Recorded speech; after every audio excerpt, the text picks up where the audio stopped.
নমস্কার। আজ বুদ্ধ পূর্ণিমা। আজ থেকে ২৫০০ বছরেরও বেশি আগে এমনই এক পূর্ণিমার রাতে একটি বটগাছের নিচে একজন মানুষ চোখ মেলে তাকিয়েছিলেন এবং সেই দৃষ্টিতে জ্বলে উঠেছিল এমন এক আলো যা আজও নিভে যায় নাই। তিনি বুদ্ধ, জাগ্রত জন।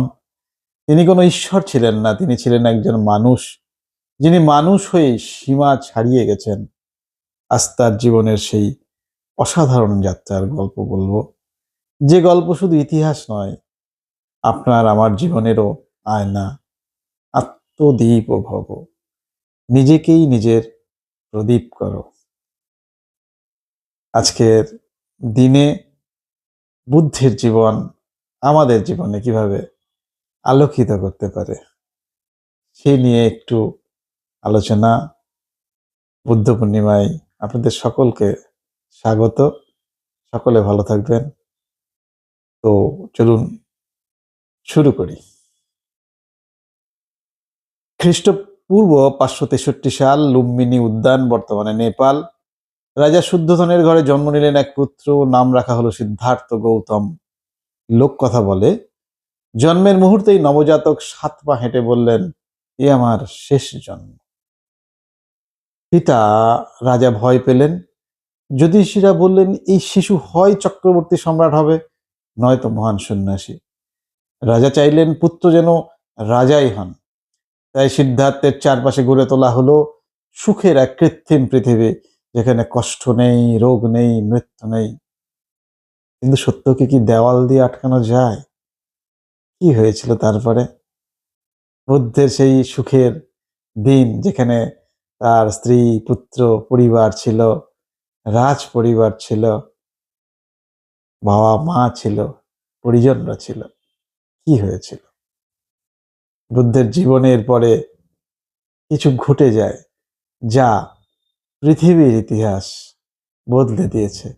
পৃথিবীর ইতিহাসে ২৯ বছর বয়সে একদিন সিদ্ধার্থ বেরিয়ে পড়লেন রথে করে।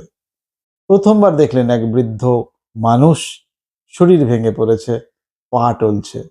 দ্বিতীয়বার দেখলেন এক রোগী যন্ত্রণায় কাতর। তৃতীয়বার দেখলেন এক মৃতদেহ, শোকার্ত পরিবার।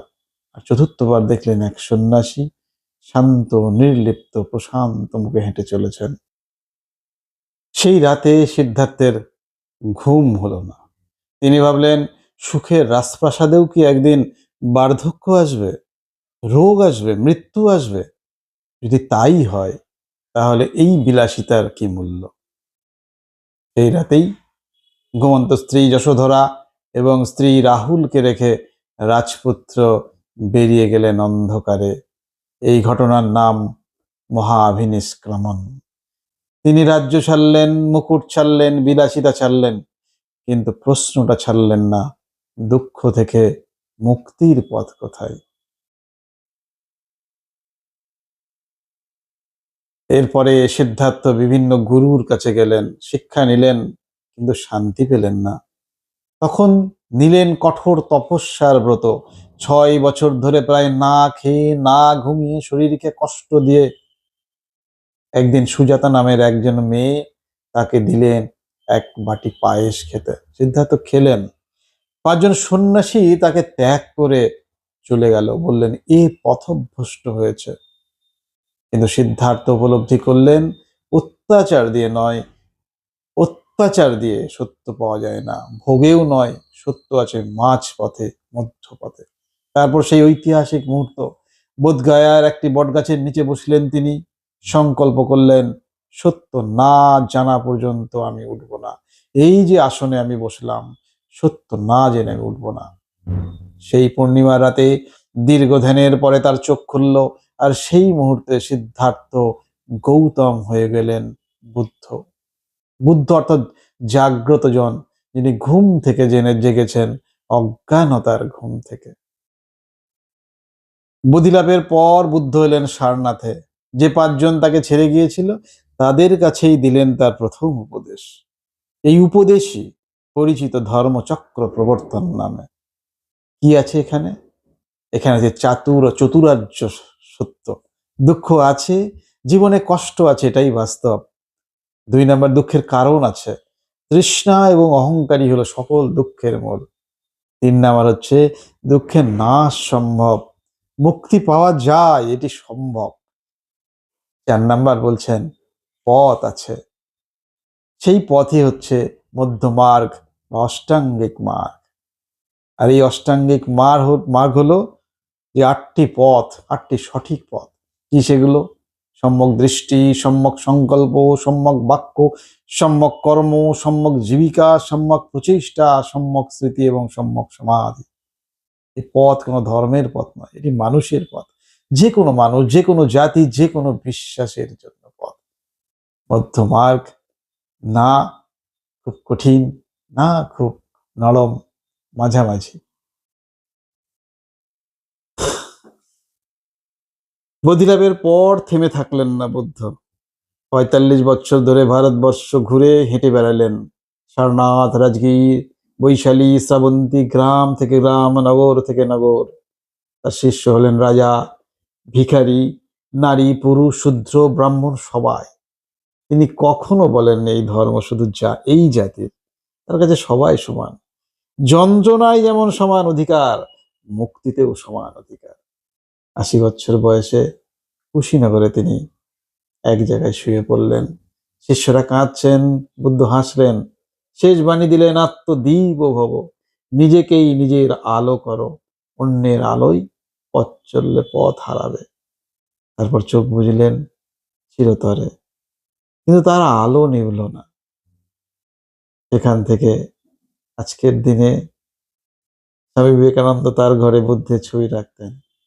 পৃথিবীর অগণিত মানুষ বুদ্ধের আদর্শে বিশ্বাস করেছে, সেই আদর্শকে নিয়ে চলছে। আজকের দিনে বুদ্ধের আদর্শ কি আমাদের জীবনে কিছু কাজ হতে পারে? আজকে আমরা কোথায়? চারিদিকে শব্দের ভিড়, নোটিফিকেশনের আওয়াজ, তুলনার যন্ত্রণা, সাফল্যের চাপ। আমরা অন্যকে দেখছি, অন্যের রিল দেখছি, অন্যের মতো হতে চাইছি, কিন্তু নিজেকে দেখছি না। বুদ্ধ আজ থেকে 2500 বছর আগে যা বলেছিলেন সেটি আজও সত্য। দেখুন, নেতিবাচক মানুষ আপনাকে টেনে ধরবে। বুদ্ধ বলেছিলেন তৃষ্ণা এবং অহংকার ছাড়তে পারলেই মুক্তি। রাগ আপনাকে পুড়িয়ে দেবে। বুদ্ধ বলেছিলেন রাগ ধরে রাখা মানে জ্বলন্ত কয়লা নিজে হাতে ধরা। মনকে শান্ত রাখুন। মাইন্ডফুলনেস, যা আজ বিজ্ঞান প্রমাণ করেছে, বুদ্ধ তা শিখিয়েছিলেন আমাদের সহস্র বছর আগে। বুদ্ধ শুধু বৌদ্ধদের নয়, বুদ্ধ সব মানুষের, সব জাতির, সবার, ছোট বড়, বয়স্ক, ধনী দরিদ্র, সকলের জন্য। আজকের দিনে বুদ্ধ থেকে আমরা কি নিতে পারি? ভাবুন তো তার সেই শান্ত মুক্তির কথা। নিজের শরীর, নিজের মন শান্ত হয়ে যাবে। জীবনে শান্তি পাওয়া, শান্তির দিকে যাওয়া, শান্ত হয়ে যাওয়াই হয়তো আসল উদ্দেশ্য। দেখুন, আজ বুদ্ধ পূর্ণিমা। এই চাঁদের আলোয় আজ রাতে একটু থামুন, একটু ভাবুন। আপনার ভেতরেও একটা সিদ্ধার্থ আছেন, যিনি প্রশ্ন করেন, যিনি খোঁজেন, যিনি বদলাতে চান। এই যে সিদ্ধার্থকে জাগান। কারণ বুদ্ধ হওয়ার মানে অলৌকিক কিছু নয়। বুদ্ধ হওয়ার মানে জেগে ওঠা, সচেতন হওয়া, নিজের জীবনের দায়িত্ব নেওয়া। অন্যকে জয় করার আগে নিজেকে জয় করো, গৌতম বুদ্ধ বলেছেন। আজকের এই ভিডিওটি আমার বই অমর জীবন কথা সেখান থেকে নেওয়া, যেখানে আছে সেই সব মহাজীবনের গল্প যারা মানুষেও মানুষের সীমা ছাড়িয়ে গেছেন। 5000 বছরের ইতিহাসে 100 জীবনের আলোক কথা। যদি এই গল্প আপনার ভালো লেগে থাকে, এখনই শেয়ার করুন কাউকে, যার হয়তো একটু আলো দরকার। আজ বুদ্ধ পূর্ণিমা। জয়তু মানবতা, জয়তু জ্ঞান। ভালো থাকবেন সব।